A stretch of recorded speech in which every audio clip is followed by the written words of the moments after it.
Boa noite, pessoal! Hoje vamos para mais uma live de feriado. Meu super convidado de hoje já entrou. Tô esperando todo mundo entrar aqui.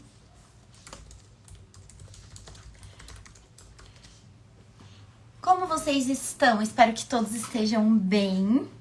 Pra gente fazer essa live de hoje, que vai ser sobre um tema muito quente, digamos assim, né?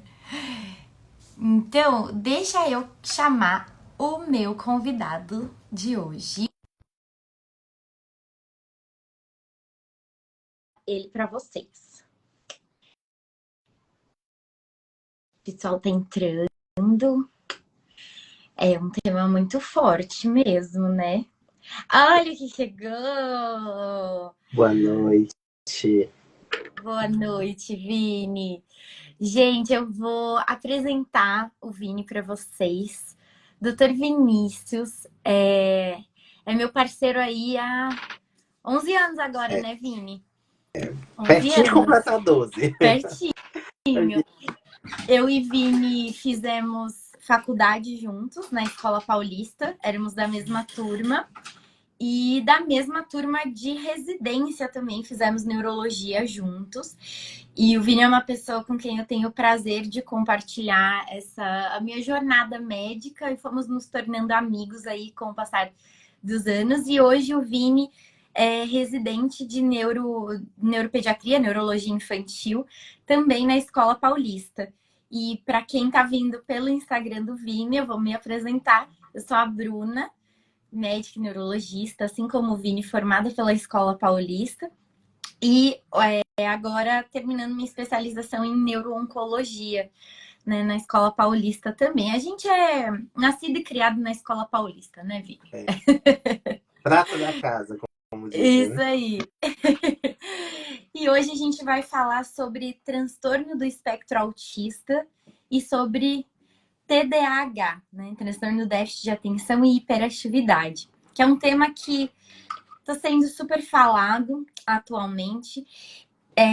E eu queria começar falando de um caso que eu vi ontem, inclusive, né? Uma paciente de 29 anos, do sexo feminino, ela foi curioso porque ela chegou para mim comentando assim: doutor, eu não sabia se eu procurava você, se eu procurava um psiquiatra ou um psicólogo. Na verdade, a gente vai ver que ela precisa dos três. E ela me contava uma história, assim, de muita ansiedade, de fato, um transtorno de ansiedade generalizada nesses últimos 2 anos aí, pior nos últimos 2 anos, mas que começou desde a pandemia. E a princípio a ansiedade ela marcava bem nesse período, mas aí eu comecei a perguntar algumas outras coisas que ela já trazia lá da infância. Né? E aí eu aventei a hipótese, né? Tinham alguns critérios ali para a gente pensar em TDAH. Tinha um déficit de atenção bem importante, características bem condizentes. Ela vai fazer a investigação melhor, mas quando eu aventei essa hipótese do TDAH para ela até deu uma assustada.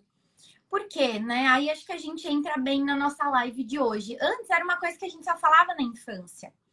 Né? A gente não tinha esse costume, e acho que nós, como neurologistas de adulto, na nossa formação de neurologista de adulto, isso muitas vezes nem era mencionado, né? E ficava mais aí na formação de vocês na neurologia infantil.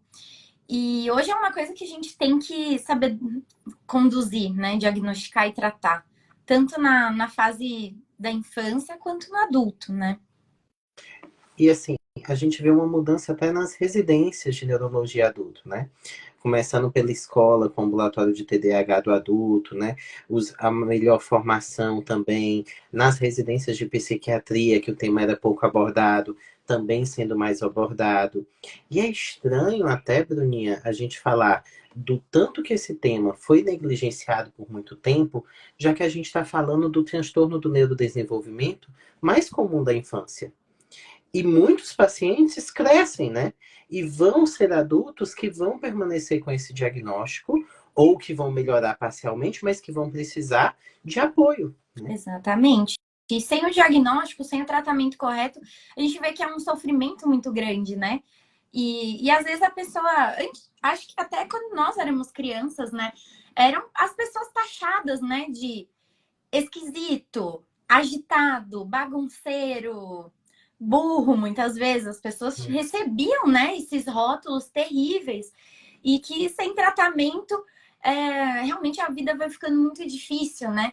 E acho que a gente pode começar falando sobre transtorno do espectro autista, né? Logo no nome já vem a letrinha E para lembrar da gente de espectro, né? Quando a gente fala de um espectro de cores, a gente vai desde os tons mais claros até os tons mais escuros. Então, nem toda pessoa que tem o transtorno vai ser igual a outra, né, Vini?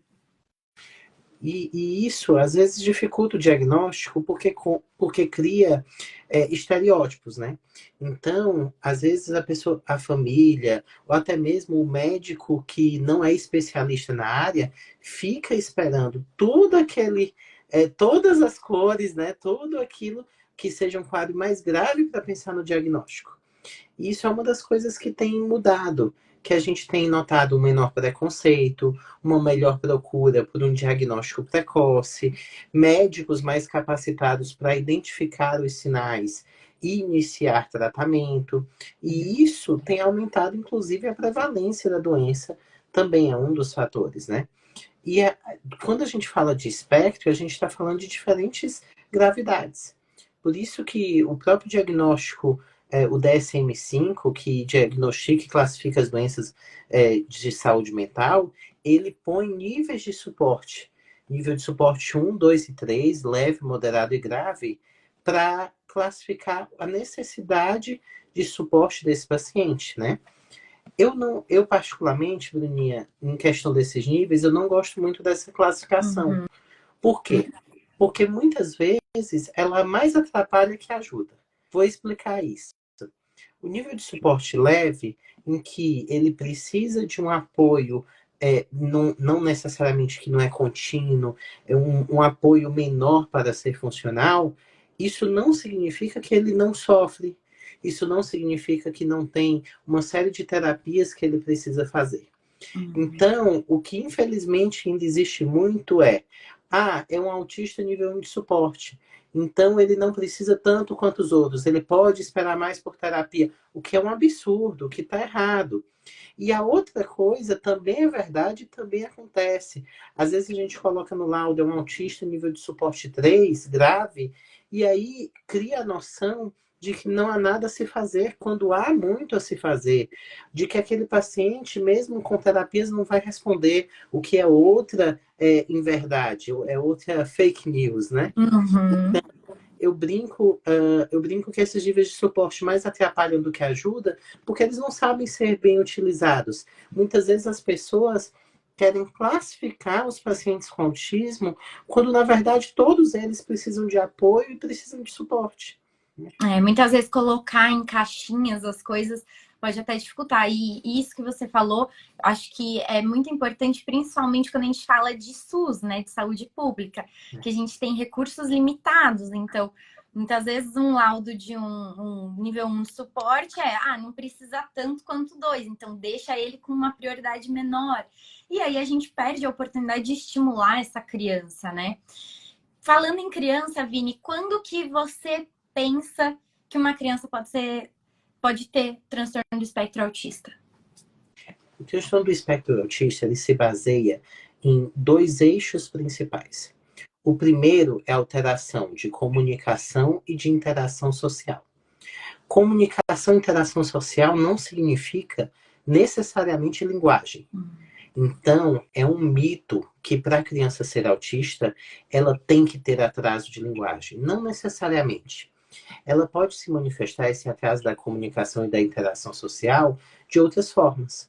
De brincar em paralelos e não junto de outras crianças, de interagir menos com os colegas da turma, de também essa criança ser tida muitas vezes como mais tímida, né? Além, é claro, daquelas crianças que de fato vão ter o atraso também da linguagem, mas não é um atraso só da linguagem. Isso é muito importante. Esse atraso da linguagem vem acompanhado da dificuldade de interação, da dificuldade de olhar nos olhos, da dificuldade de fazer amigos e de se relacionar. E o segundo eixo é a dificuldade de ter padrões restritivos de comportamento e padrões repetitivos. Restritivo como? É aquela criança que só gosta de certas coisas, que não brinca com todos os brinquedos, tem um brinquedo preferido, que gosta de um único tipo de desenho, assiste sempre o mesmo episódio, os mesmos trechos daquele episódio de uma forma repetitiva. É a criança que tem uma rigidez de rotina, que se eu mudo uma coisa na rotina dela, ela desorganiza e não consegue se reorganizar, chora, grita, bate, muitas vezes porque ela não está entendendo. Para ela tem que ser feito daquela forma. É uma criança que muitas vezes vai ter padrões repetitivos, então padrões de interesses repetitivos, mas também padrões de comportamento e de movimento repetitivo. Então, movimentos repetitivos, por exemplo, de mexer as mãos, de pular, de andar de um lado para o outro. E muitas vezes a gente chama que isso de movimentos estereotipados. E quando essa estereotipia ocorre na fala, a gente tem a ecolalia. Então a criança fala, fala, fala, fala, ela repete o que ela está falando. É uma criança que muitas vezes o adulto fala uma coisa e ela repete o que o adulto acabou de falar. Então, esses sintomas, eles têm que estar presentes, têm que estar presentes em diferentes ambientes, em diferentes contextos, e é algo que é precoce no desenvolvimento. O autismo é um transtorno do neurodesenvolvimento. Ninguém se torna autista com 40 anos, com 30 anos de idade. Isso é muito importante. Então, o paciente que é diagnosticado com autismo na idade adulta é um paciente que deixaram passar, mas que ele já tinha alterações desde a época do desenvolvimento. E fora isso, para esse diagnóstico, a gente precisa ver se tem outras comorbidades e se não existe nenhum diagnóstico que justifique melhor ele. Porque às vezes tem alguns diagnósticos diferenciais que as pessoas podem eventualmente confundir. Perfeito. E acho que, assim, falar desses dois, né, pilares aí do diagnóstico é muito importante, porque ao mesmo tempo em que os diagnósticos aumentaram muito, porque a gente estuda mais a doença, a gente tem mais preparo para fazer o diagnóstico, também tem pessoas que ali pegam uma informação aqui e outra ali de orelhada e já vai dar o rótulo. Transtorno do espectro autista, porque a criança tem uma seletividade alimentar só. Isso não fecha critério, né? E outra Então, a gente coisa, tem que avaliar tudo. saber o que é seletividade alimentar. Seletividade alimentar não é aquela criança que adora doce e que eventualmente e não gosta de legumes. Não é isso. Seletividade alimentar tem que ter uma restrição marcada por vários alimentos. É a criança que não gosta das coisas boas também. Então, não é boas entre aspas, gente, pelo amor de Deus, né? Mas assim, é a criança que não é um padrão de alimentação ruim. É de fato uma restrição. E se a criança tiver só aquele alimento que ela tem restrição, ela deixa de comer mesmo estando com fome. E muitas vezes a gente tem que saber o que é restrição e o que é alteração tátil. Então, tem alguns alimentos que são mais pastosos ou que são mais líquidos, ou, por exemplo, purê, por exemplo, que dependendo do formato, da consistência daquele alimento, também influencia na aceitação da criança. Então, às vezes, a gente tem a restrição por conta do gosto em si, por conta da restrição alimentar, como também por conta das alterações de tátil, de cor, entre outras. Perfeito. E aí, né, a gente fala muito disso na infância, né? A pessoa que não recebe o diagnóstico, ela vai indo ali, ela vai tentando se adaptar da forma como dá. E aí, quando chega, por exemplo, para mim, né, uma pessoa já, né, adulta, para o Vini também, porque ele também está atendendo adulto, chega pra gente já na fase adulta com... E claro que uma vida com esses sintomas vai trazer outros sintomas e diagnósticos. Ansiedade, transtorno depressivo, aí o diagnóstico vai se tornando ainda cada vez mais difícil, porque vai misturando tudo isso, e aí a gente tem uma maior dificuldade de diagnosticar essas pessoas, e a gente precisa diagnosticar, né? Imagina o sofrimento de quem carregou esses sintomas por 20, 30 anos e não foi adequadamente diagnosticado. Exato. Eu tenho um paciente que ele foi diagnosticado por mim com autismo, com 29 anos, que ele é excelente em música. Ele é um produtor musical, ele consegue sustentar a família, ele é, ele é excelente na área do trabalho, porque ele coincidiu da área do trabalho ser o hiperfoco dele. Uhum. Ele tem uma dificuldade social, uma dificuldade de relacionamento, ele tem uma hipersensibilidade auditiva, ele reconhece todas as notas, ele é autodidata em música. Então, a gente tem que saber valorizar e entender que o sintoma do autismo, ele pode ser, entre aspas, utilizado a favor do paciente, né? Mas Paciente esse vai paciente filtrando, né? sim, mas ele foi sofrendo a vida toda sem diagnóstico. Ele não sabia por que ele não conseguia ter muitos amigos, por que ele não conseguia sair de casa, por que ele só comia frango. É um paciente que a família dele inteira viajava para o exterior e ele ficava em casa porque não podia mudar a rotina. Ele estando de férias, ele ficava sozinho em casa. É um paciente que não ia para o shopping com a família porque ele tinha que usar tapa-ouvidos e não aguentava o barulho. Né? Então, isso, conversando com os familiares, com a mãe, conversei com o avô também na consulta, porque é importante a gente retirar essa história e ver o desenvolvimento precoce lá atrás. E ele já tinha essas alterações desde criança, que foi diagnosticado como fobia social, foi diagnosticado como depressão, foi tentado diferentes remédios, quando na verdade faltava o diagnóstico, faltava um médico capacitado para diagnosticar adequadamente. Exato. E é impressionante, é importante o diagnóstico, porque às vezes até faz a pessoa se compreender. Isso. Para esse paciente, o tanto que o diagnóstico em si foi importante, o tanto que foi assim um fechamento de uma busca incessante por entender o que estava acontecendo com ele, né? E é claro, ele vai tratar daqui para frente, mas para ele, só o diagnóstico em si já foi um alívio, já foi. Então, não é que tem algo que justifica isso, né? Não é que eu fico procurando e não acho nada, eu não entendo o que está acontecendo, né? Agora ele pode sim, né? Compreender o que ele passou a vida toda, né? E você mencionou do hiperfoco, né? Que é uma coisa que está presente no transtorno do espectro autista e que a gente também pode ver num outro transtorno do neurodesenvolvimento, que é o TDAH. Né? A gente também pode ver isso. E o TDAH é uma coisa que acho que eu vejo até um pouco mais do que o TEA, né? Pensando na população adulta. Principalmente depois que a gente passou esse período de pandemia, acho que as pessoas estão tendo muitas alterações da esfera, vamos colocar assim, cognitiva como um todo. A gente tem pós-Covid, que altera memória, né? Altera cognição, atenção, enfim, as funções executivas podem estar acometidas. A gente tem pacientes que se preocupam com o risco de um processo de demência genética que possa começar antes, então essa é uma grande preocupação. Estou desenvolvendo um Alzheimer precoce, doutora, preciso fazer avaliação genética. E tem pacientes que ouvem falar no TDAH do adulto e trazem as queixas, né?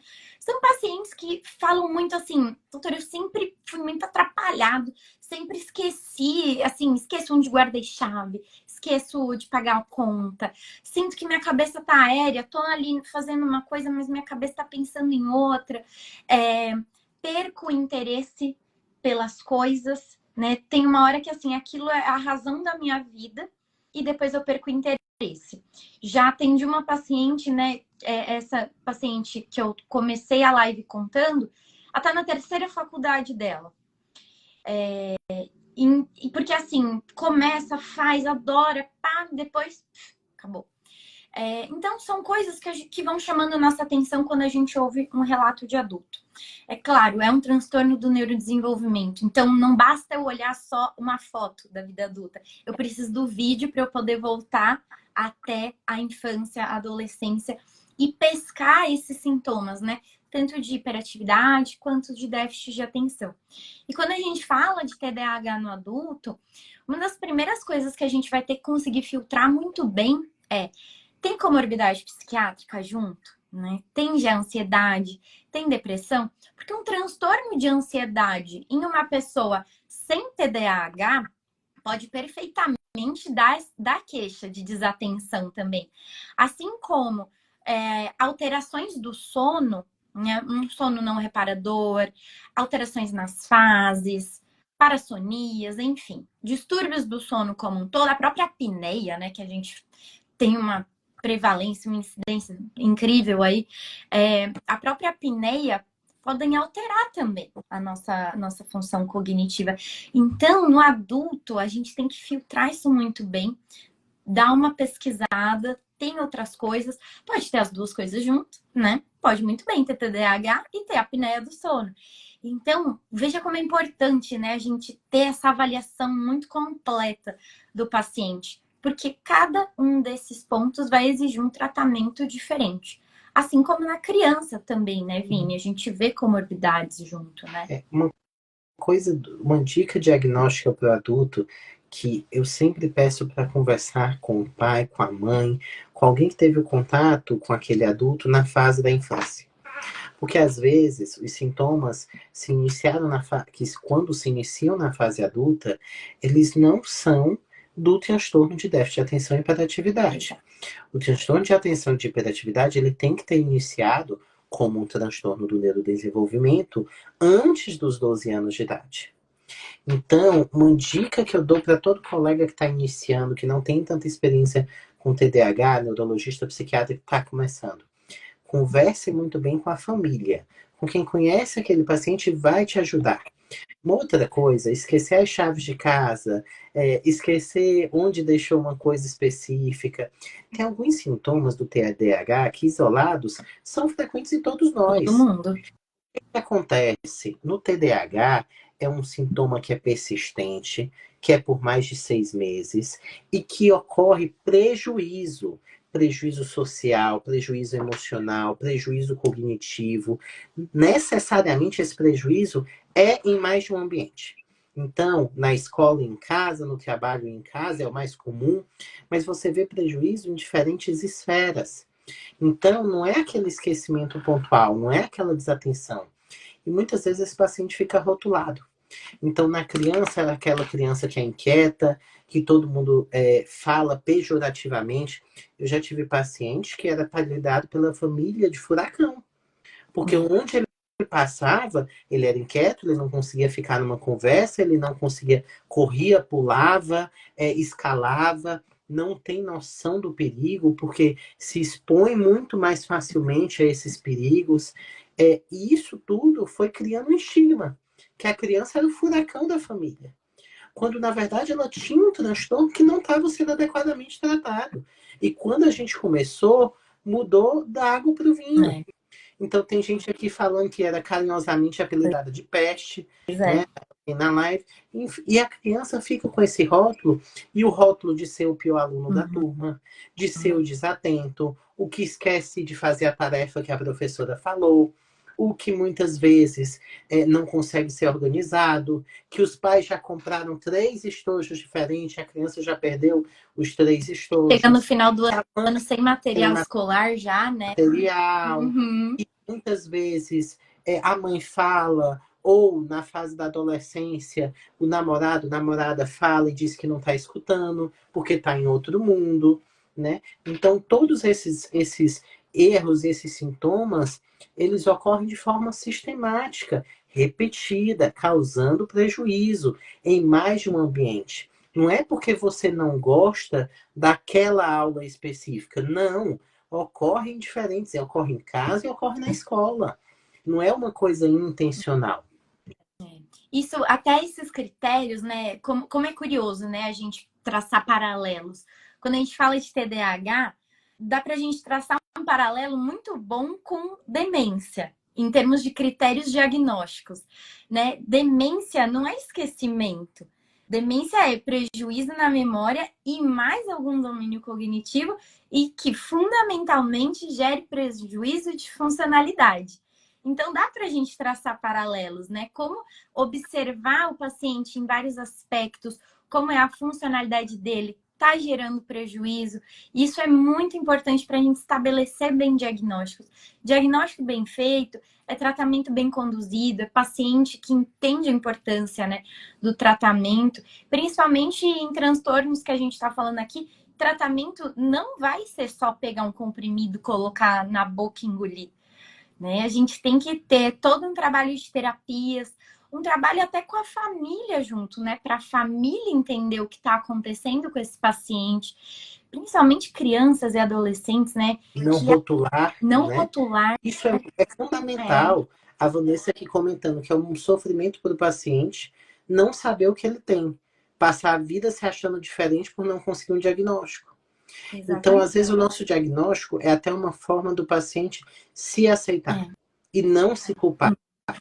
Quantos pacientes com TDAH não são reprovados inúmeras vezes e ficam como aquela pessoa que é desinteressada, como aquela pessoa que nunca vai bem na vida, quando já passa por diversos empregos, perde os empregos, e isso tudo por falta de um tratamento adequado, entendeu? E isso precisa ser mudado urgentemente, né? Exatamente. Você falou, Bruninha, também dos casos em que tem o diagnóstico equivocado, né? Uhum. Primeiramente, o diagnóstico de TDAH ele é clínico. Uhum. Existem escalas que podem ajudar a gente, existe teste neuropsicológico que também pode ajudar, mas ele é essencialmente clínico.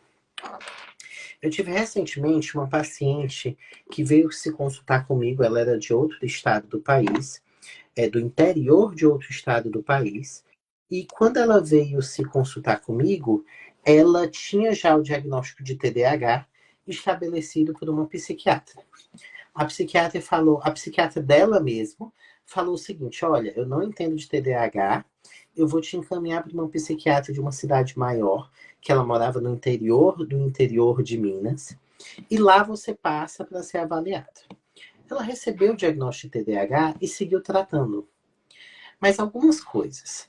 Primeiro, quando eu fui conversar com os pais e com os tios dela, todos os sintomas surgiram depois que ela entrou para a faculdade. Uhum. Não tinha sintoma da adolescência, não tinha sintoma na infância. A segunda coisa, ela tinha uma ansiedade grave e comórbida, que desenvolveu muito depois que ela deixou a casa dos pais. Uhum. Terceira coisa, ela falava que o medicamento ajudava ela a prestar atenção, mas não tinha aquela resposta. É uma outra coisa que a gente tem que ver. O medicamento no TDAH, ele ajuda muito. Ele costuma melhorar bem. E além disso, ela nunca fez uma psicoterapia adequada para TDAH. Uhum. Mas ela foi um caso, olha, tô achando estranho. Temos muitas coisas falando contra o diagnóstico de TDAH. Vamos avaliar. Eu encaminhei, inclusive, para Elaine Gambirazo, para quem sabe, a mãe da Bruninha, excelente neuropsicóloga. Verdade. Que está avaliando ela e vai me devolver de volta para a gente continuar o segmento. Mas existem alguns casos específicos em que o teste neuropsicológico tem esse papel importante, né? Exato. Mas é muito mais difícil você desconstruir um diagnóstico que foi feito errado do que você pegar um paciente sem diagnóstico, organizar e fazer. Porque quando o paciente chega com o diagnóstico errado, geralmente ele chega porque as coisas não estão funcionando, que era o caso. Então não está funcionando bem, não está melhorando. E aí a gente vai rever esse diagnóstico. Realmente, assim, temas muito quentes como esses, né? Temas muito falados, quando a pessoa recebe esse diagnóstico, é muito difícil de desconstruir. Isso em qualquer área, né, da medicina. Intolerância à lactose. Alguém colocou na cabeça do paciente que ele tem intolerância à lactose? É muito difícil, mesmo você comprovando com os exames que ele não tem intolerância à lactose. Então, aí é um outro processo que a gente entra, né? Bom, acho que foi maravilhoso. Acho que a gente conseguiu pontuar muito bem esses sintomas, tanto na criança quanto no adulto, desses dois transtornos do neurodesenvolvimento, né? Que são estão sendo mais prevalentes aí e que a gente tem que cada dia mais dominar o assunto, porque o nosso papel como médicos vai fazer a diferença na vida de muita gente, crianças, adolescentes, adultos. Elaine está agradecendo aqui. Elaine, você será a próxima a participar da live para a gente falar um pouco mais de avaliação Sim, neuropsicológica. Está sendo muito pedido, inclusive. Vini, eu quero agradecer muito a sua disponibilidade, topar fazer essa live comigo, final do feriadão aí, quinta-feira. E você é maravilhoso, você é um grande amigo, um grande colega, que eu sou muito grata por ter ao meu lado aí há bastante tempo e que seja só o começo. Muito obrigada. imagina. Essa parceria da gente já vem de longo tempo, né? E é bom a gente trabalhar com pessoas que a gente quer crescer juntos, né? Então, desde a época da graduação, a gente sempre crescendo juntos. E isso é muito bonito, e é bonito ver as nossas carreiras uma do lado da outra, um se ajudando e crescendo juntos, né? Essa live é muito especial pelo tema, pela importância, né? A UTE e o TDAH são doenças que são prevalentes e são doenças que viraram quase mitos na medicina, em termos de dificuldade de diagnóstico, de pessoas que não são especialistas falando inadequadamente sobre a doença. Então, é muito bom, é um dos motivos pelos quais eu estou começando a mexer com o Instagram, porque eu acho que tem que ter gente boa falando, tem que ter gente capacitada, passando informação de qualidade, né? E eu espero que a gente tenha conseguido um pouquinho, né? O tempo é curto, mas assim, é que a gente tenha começado a essa conversa, né? Isso mesmo. E vem aí parte 2, parte 3, com certeza. Sim.